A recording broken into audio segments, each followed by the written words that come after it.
આ કેસને લઈને જામીન અંગે હવે 5 ઓગસ્ટના રોજ ચુકાદો આવવાનો છે।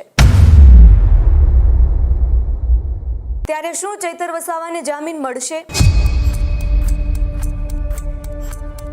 ચૈતર વસાવા આદિવાસી વિસ્તારોમાં લોકપ્રિય ચહેરો, આમ આદમી પાર્ટીના નેતા અને ડેડિયાપાડાના ધારાસભ્ય, જેઓ હાલ રાજપીપળા સેશન્સ કોર્ટના ચુકાદાને કારણે ખૂબ જ ચર્ચામાં છે।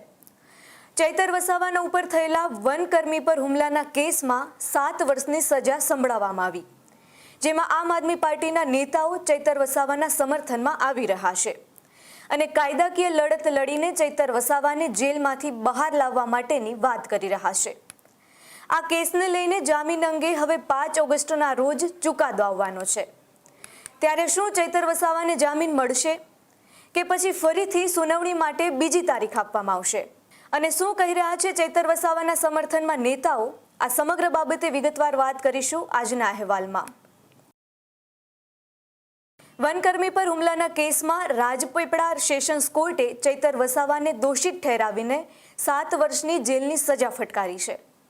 આ કેસમાં ચૈતર વસાવા ઉપરાંત તેમની પત્ની શકુંતલા વસાવા સહિત અન્ય 7 આરોપી એમ કુલ કરીને 9 આરોપીઓને સજા કરવામાં આવી હતી।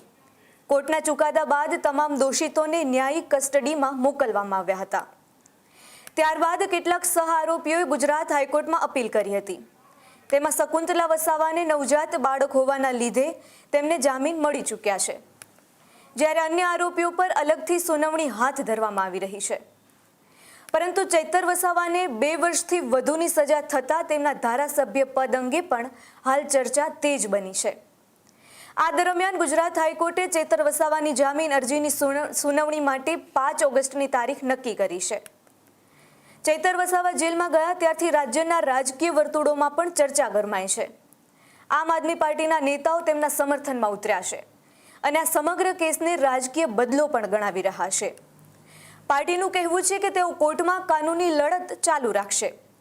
ગુજરાત ઉપરાંત દિલ્હીના અનેક આમ આદમી પાર્ટીના નેતાઓ ચૈતર વસાવાના સમર્થનમાં આગળ આવ્યા છે। બીજી તરફ વર્ષા વસાવા, જે ચૈતર વસાવાના પત્ની છે, તેઓ પણ ચૈતર વસાવા માટે કાનૂની લડત લડી રહ્યા છે। ત્યારે આમ આદમી પાર્ટીના નેતાઓ દ્વારા ભારતીય જનતા પાર્ટી પર આરોપ લગાવવામાં આવી રહ્યા છે કે ભારતીય જનતા પાર્ટી દ્વારા પોલીસ તંત્રનો ખોટો દુરુપયોગ કરીને તેમને સજા પડાવવામાં આવી છે, જેને લઈને હાલ રાજકીય ચર્ચાઓ પણ ખૂબ જ તેજ બની છે।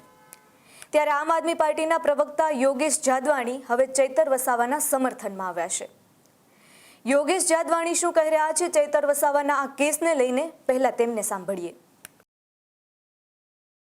આપણે સૌ જાણીએ છીએ કે ગુજરાતના આદિવાસી સમાજના અવાજ બનતા અને આદિવાસી સમાજના મસીહા કહી શકાય એવા માનનીય ધારાસભ્ય ચેતરભાઈ વસાવાને ભારતીય જનતા પાર્ટીએ પોલીસ અને તંત્રનો ખોટો દુરુપયોગ કરી અને જે રીતે એમને રાજપીપળા સેશન કોર્ટ દ્વારા 7 વર્ષની સજા પડાવી છે, એમના વિરુદ્ધમાં આમ આદમી પાર્ટી માનનીય નામદાર હાઈકોર્ટ પાસે પહોંચી છે અને આજે ચેતરભાઈ વસાવાની જે અરજી હતી, જામીન અરજી અને સજા મોકૂફીની અરજી હતી, એમાં વધુ સુનાવણીની આવતી આગામી 5 તારીખ આપવામાં આવી છે। આ સહિત જે રીતે પોલીસની કાર્યવાહી રહી, જે રીતે ફરિયાદીને ઉભો કરવામાં આવ્યો, સાક્ષીના જે નિવેદનો છે, પંચોના જે નિવેદનો છે અને રાજપીપળા સેશન કોર્ટની જે કામગીરી છે એ ઘણી બધી શંકા ઉદ્ભવે એવી છે અને જુદા જુદા પ્રકારની કોન્ટ્રાવર્સી ક્રિએટ કરે એવી છે। એટલે આમ આદમી પાર્ટીના સૌ આગેવાનો, સૌ કાર્યકર્તાઓ અને આદિવાસી સમાજને એવી આશા અને અપેક્ષા છે કે નામદાર હાઈકોર્ટ આ મુદ્દે ચેતરભાઈ વસાવાની જામીન અરજીને જામીન મંજૂર કરશે અને એમને જે રીતે ખોટા કેસમાં અને ખોટી સજા જે પડાવવામાં આવી છે એમાંથી સજા મોકૂફી નામદાર હાઈકોર્ટ આપશે એવી અમને બધા જ ને અંદરથી ખૂબ આશા અપેક્ષા છે। સાથે સાથે આદિવાસી સમાજ પણ એવી આશા રાખીને બેઠો છે કે જલ્દીથી નામદાર હાઈકોર્ટમાંથી ન્યાય મળે અને ચેતરભાઈ ફરી પાછા આદિવાસી સમાજનો અવાજ બનવા માટે જેલ મુક્ત થાય। અસ્તુ ભારત માતા કી જય। હવે તમામની નજર 5 ઓગસ્ટે ગુજરાત હાઈકોર્ટમાં થનારી સુનાવણી પર છે। આ સુનાવણીમાં ચૈતર વસાવાને જામીન મળે છે કે નહીં, અને તેમના કેસમાં આગળ શું વળાંક આવે છે તેના પર હવે સૌની નજર રહેશે. તેના પર માત્ર તેમની વ્યક્તિગત કાનૂની લડત જ નહીં, પરંતુ તેમના રાજકીય ભવિષ્ય પર પણ અસર પડી રહી છે.